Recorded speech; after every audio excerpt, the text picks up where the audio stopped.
When I turn on the television and I hear that From the River to the Sea is genocidal and that Intifada is a call to kill all Jews, I feel like as though I'm a victim of a stupid joke. Especially as I'm watching my people get slaughtered in the streets, I am asked to have the patience for these kinds of debates that tell me that words are genocidal. The Israeli regime is engaging of a war of attrition against the Palestinian people, and yet we are asked to talk about chants and slogans. And in my opinion, I don't even think this is about free speech or the right to express yourself or the right to analogy or the right to say whatever you want to say. It's not even about this. This is about our moral obligation as human beings to reject genocide, the real genocide that is happening in real time. Zionism has been so successful. It has exploited the legacy and the memory of the Holocaust to serve its political gain. When the world witnessed the tragedies of the Holocaust, we said never again.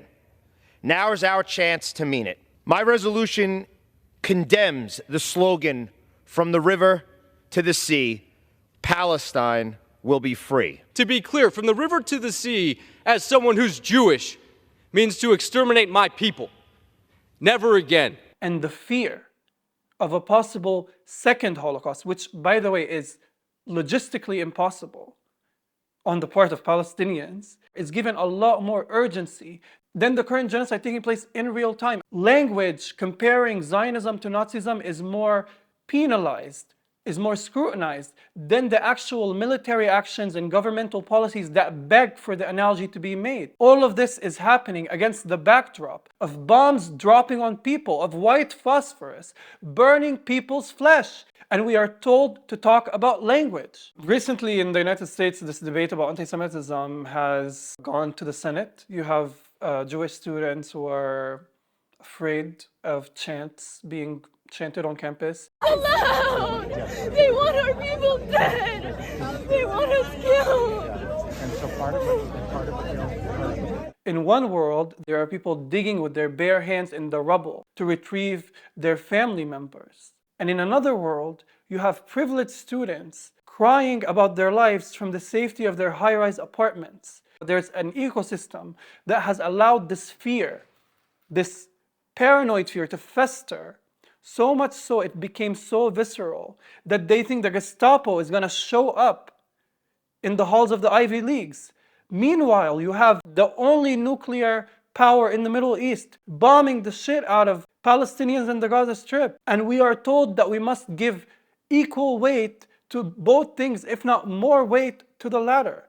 That is absurd. And when you invite the presidents of the Ivy Leagues to testify before the Senate or before Congress, and they are asked if Intifada means the genocide of the Jews. Are mobs shouting, from the river to the sea, Palestine will be free, or long live the Intifada? Are those anti-Semitic comments? When I hear those terms, I find them very upsetting. That is anti-Semitic behavior, and there should be some consequences to that anti-Semitic behavior.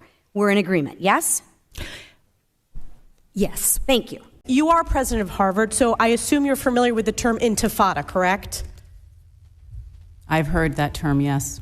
And you understand that the use of the term intifada in the context of the Israeli-Arab conflict is indeed a call for violent armed resistance against the state of Israel, including violence against civilians and the genocide of Jews. Are you aware of that? That type of hateful speech is personally abhorrent to me. And they are unable to say, no, actually, if you pick up a fucking dictionary, Intifada means uprising.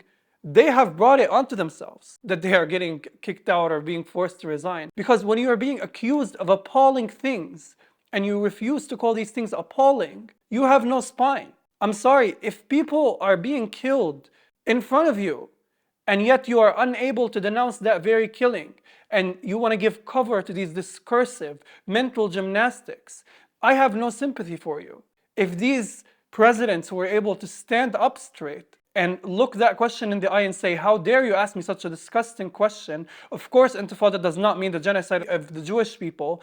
my students are protesting what is going on in the Gaza Strip, which is within their right of expression. I strongly believe that the movements like BDS and SJP should be outlawed from every college and every university in America. We're not going to allow KKK to roam free on campus, right? From the river to the sea, Palestine will be free is a call for Jewish slaughter. That's what it is, and it needs to be outlawed. Enough with that. There's a lot that can be said about the river to the sea chant, right? Like I can go on a monologue about how it's a call for the liberation of Palestinians that exist across geographies, how it's a call for dignity for everyone, blah, blah, blah, right?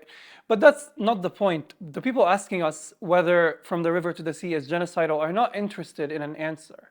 It's such a ridiculous question. They are interested in distracting us from the focal point. The focal point being that there is an actual literal genocide being committed today in real time that is televised. And television anchors are instead asking their guests about the hidden insidiousness of that chant. From the river to the sea, shouted by the people who are shouting it, echoed by the mindless morons who are the majority of the marches, don't even know what they're talking about, haven't even got a clue as to what happened around the, I'm quite old, around the founding, if you like, of Israel and how all of that happened.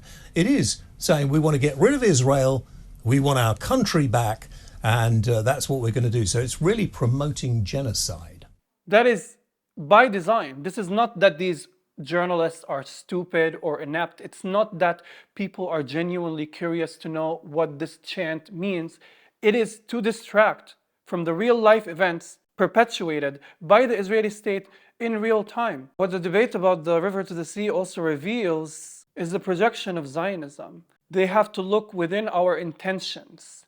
They have to speculate whether we want to commit genocide. Meanwhile, they are the ones who have committed genocide in 1948, who continue to commit incremental genocide and are committing a fully fledged genocide today in the Gaza Strip. It's crazy. You are being told by the people that are killing you that you want to kill them. They're killing us, and then they're pretending to mourn civilian life. For the IDF, the death of a civilian is a tragedy. And they're pretending they're doing so in self-defense, and they're pretending that they are the martyrs, and they are the subjects of hatred, and they are the subjects of genocide.